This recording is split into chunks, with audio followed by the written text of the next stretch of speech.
5 जुन दिनै 2022 मायथाइनि आरो बे 5 जुना मोनसे गोसोखांजाथाव जारिमिनारि सान नांगोन। बुहुमनि दैदेनगिरिफोर गासैबो ज' जानानै थांनाय 1972 मायथाइयाव जि मोनसे वर्ल्ड इनभाइरनमेन्ट डे बेखौ फसंनाय जादोंमोन इउनाइटेड नेशन्सनि दारैहाय आरो बे खामानि मावबोगासिनो दङ आरो दिनैबो बेनि गोनांथिखौ लानानैनो जोंहा खामानि मावनो गोनां थानायलाय बा जों खामानि मावनो नाजाबोनाय हिसाबैनो बर' कसारि अनसाय गावआं खुंथायाबो दिनै 5 जुन बे अक्ट'आवहाय जोङो जोंनि सानजानि नोगोर सिमोनसाफोरनि सिङाव थानाय महनपुर हुसनापुर गामिनि जे जोंनि सिबि बर' गोजौ फरायसालि आरो टिडि बर' गेजेर फरायसालिनि गाहाय फोरोंगिरि सानै लोगोसे फरायसा फरायसुलिफोरखौ लानानै बर'नि गासै माहारि गौथुमफोरखौ लाफानानै जेरै दुलाराय बर' फरायसा आफाद खौसेथि बर' सुबुं आफाद दुलाराय बर' आइजो अनसाय आफाद आरो लोगोसे जोंनि दुलाराय बर' हारिमु आफाद सारेना एनडिएफबि एक्सपिएल टुवेल्भफोर गासै बर'नि धोरोमारि गौथुम बुंनो थाङोबा बाथौ ब्रह्म गासिबो दैदेनगिरिफ्रा बेवहाय फैनानैहाय दिनैनि 5 जुनाव जों दंफां गायनायनि हाबाफारि बा बिफां गायनाय हाबाफारि जों लादोंमोन।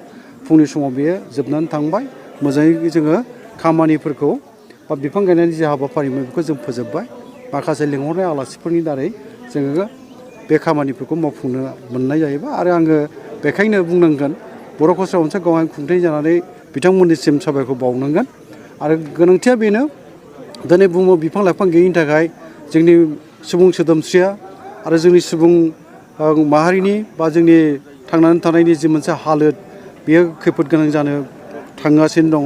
जों बेनिफ्राय रैखा मोननांगौबा बिफां लाइफांखौ गायनो गोनां जादों। बुहुमा दिनै दुंग्लोबनो हमबाय दिनै बुहुमाव माने जि मोनसे गुबुंले आबहावा बेनि गेजेरजों जों थांनानै थानो गोनां जादों। गोग्गो देहा लानो थांनायावहाय गोग्गो बारहावा मोननांगौआव जेंना फैनो हमदों। दा बेफोरनि थाखाय बेराम आजार जानानै मानसिया अबथिरा जिउ खोमानांनाय हा हु बांग्रि दैबाना बायदिसिना बिदिनो खैफोद गोनां मोनसे हालोदाव थानांदों। बेखायनो बेफोरनिफ्राय रैखा मोननांगौबा मोनसेल' राहाया जोङो दिनैहाय बेखौनो बुंनांगोन बिफां लाइफां गायनो गोनां जानानै फैदों। बिफां लाइफांखौ गायनानै फोथांनांगोन आरो जोङो बिदिनो हाबाफारि बिफां लाइफां गायनायखौ लाखिलांबाय थानानै जोंनि बुहुमखौ जोबस्रांलांनो नागिरनाय बुहुमनि सुबुं सोदोमस्रि आरो जोंनि बुहुमखौ सोमखोर समायना महर दाफिननो थाखाय जोङो बिफां लाइफां गायनांगौ होननानै गासै दुलाराय बुहुमनि सुबुंफोरनो बा जोंनि बर' सुबुंफोरनो भारतनि सुबुंफोरनो आसामनि रायजो राजा गासै माने सुबुं माहारियानो बे हाबाफारि बा बिफां गायनाय हाबाफारियाव जे बाहागो लानांगौ बेखौ आङो बुंनो लुबैयो। मानसिफोरनि मोनसे साननायनि बा बिबान आजावनानै खामानि मावनायनि जि मोनसे लामा बे लामाखौ जोङो रोखा खालामना लानांगोन।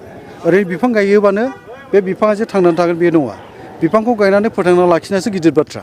ओंखायनो बिफांखौ गायखांनायनि उनावहाय जाय जायगायाव जोङो बिफांखौ गायबाय दिनैहाय बुंनो हायो जोङो सिबि बर' गोजौ फरायसालि आरो टिडि बर' गेजेर फरायसालि बिनि फरायसा फरायसुलिफोर आरो फोरोंगिरिफोरखौ लानानै जेराव सावरायनाय जाबाय दहायबो आं बिबुंथि बुंबाय जे जोङो गायबाय आरो गायखांनायनि उनावहाय बिफांखौ गायखांनायनि उनावहाय बेखौ जोथोन लानो थाखाय जोंहा बाहाय आरो जों फैफिननानै मालाबा जों रादाब लानो हागौ खिन्थु जों सानफ्रोमबो बाहाय फैनानै जोङो बावहाय बाहागो लाफैनो हानाय नङा। बेखौ फोथांनायनि बिबाना फरायसालिनि फोरोंगिरिफोरनि सायाव आरो फरायसा फरायसुलिफोरनि सायाव बे थागोन।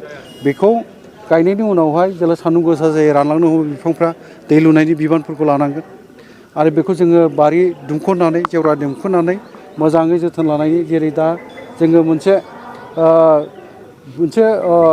बेखौ रैखाथि होनो थाखाय बेंख'नायनि जि मोनसे राहा होदों बे राहाखौ जोङो बोरैहाय गोजोर खालामनो हायो आरो बिनि दारै बोरै बिफांखौ जोङो फोथांनो हायो बे बिबानफोरखौ जोङो बयबो बुजिनानै मावोबानो आं सानो बिफाङा थांनानै थागोन आरो जोंनि बे बुहुमा सानसे समावहाय जों लुबैनाय बायदि साफ्रोमबो बुहुमनि सुबुङानो बे गोनांथिखौ बुजिनानै खामानि मावोबा सोमखोर समायना जाहैगोन आरो बुहुमा जोंनि थाखाय बेयो जोंनि थांनानै थानायाव जे खैदां खैफोद फैनो नागिरदों बेनिफ्राय जों रैखा मोनगोन होननानै जों फोथायनो हायो। मोनसे गोजोनथाव खौरां बिए सेथि सेमिस्टारनि थाखाय गसाइगावनि जारागुरि गबिन्द बसुमतारी कलेजाव मुं थिसननाय हाबाफारिया सोलिगासिनो दं। गिबि 100 फरायसाफोरनि थाखाय स्पेशेल अफार आरो गुबुन गुबुन रोखोमनि बेसेन नाङै क्लासनि सुबिदा होनानै मुं थिसननाय हाबाफारिया सोलिगासिनो दं। बे फरायसालियाव फरायसाफोरा गावनि गोसोबायदि आयदाखौ सायख'नानै लानो हागोन। लोगोसे basic computer class, self defence आरो स्पकेन इंलिश क्लास बायदि सुबिदाफोरखौ बेसेन होआलासे फरायसाफोरा सोलोंथाइखौ लानो हागोन। लोगोसे बे फरायसालिमायाव गासैबो फरायसाफोरनि थाखाय फ्रि बास सार्भिसबो होनाय जादों। लोगोसे गासैबो थाखोनि बिजाबजों बुंफबनाय बिजाब बाख्रिनिबो सुबिदा दं। आरो बे खेबनिफ्राय एग्जाम सेन्टार हिसाबै फरायसाफोरा गावनिनो आंगो गबिन्द बसुमतारी फरायसालिमायावनो आनजाद होनो हागोन। बिनिखायनो गासैबो जौसिन फरायसालिनिफ्राय उथ्रिसारनाय फरायसाफोरखौ गबिन्द बसुमतारी फरायसालिमायाव खम बेसेनावनो एडमिसन लानानै गोबां सुबिदाफोरनि खाबु लानो हागोन। बांसिनै मिन्थिनो थाखाय 9101784754 7002 71929 97066808878 नम्बराव नोंथांमोना खौरां लानो हागोन।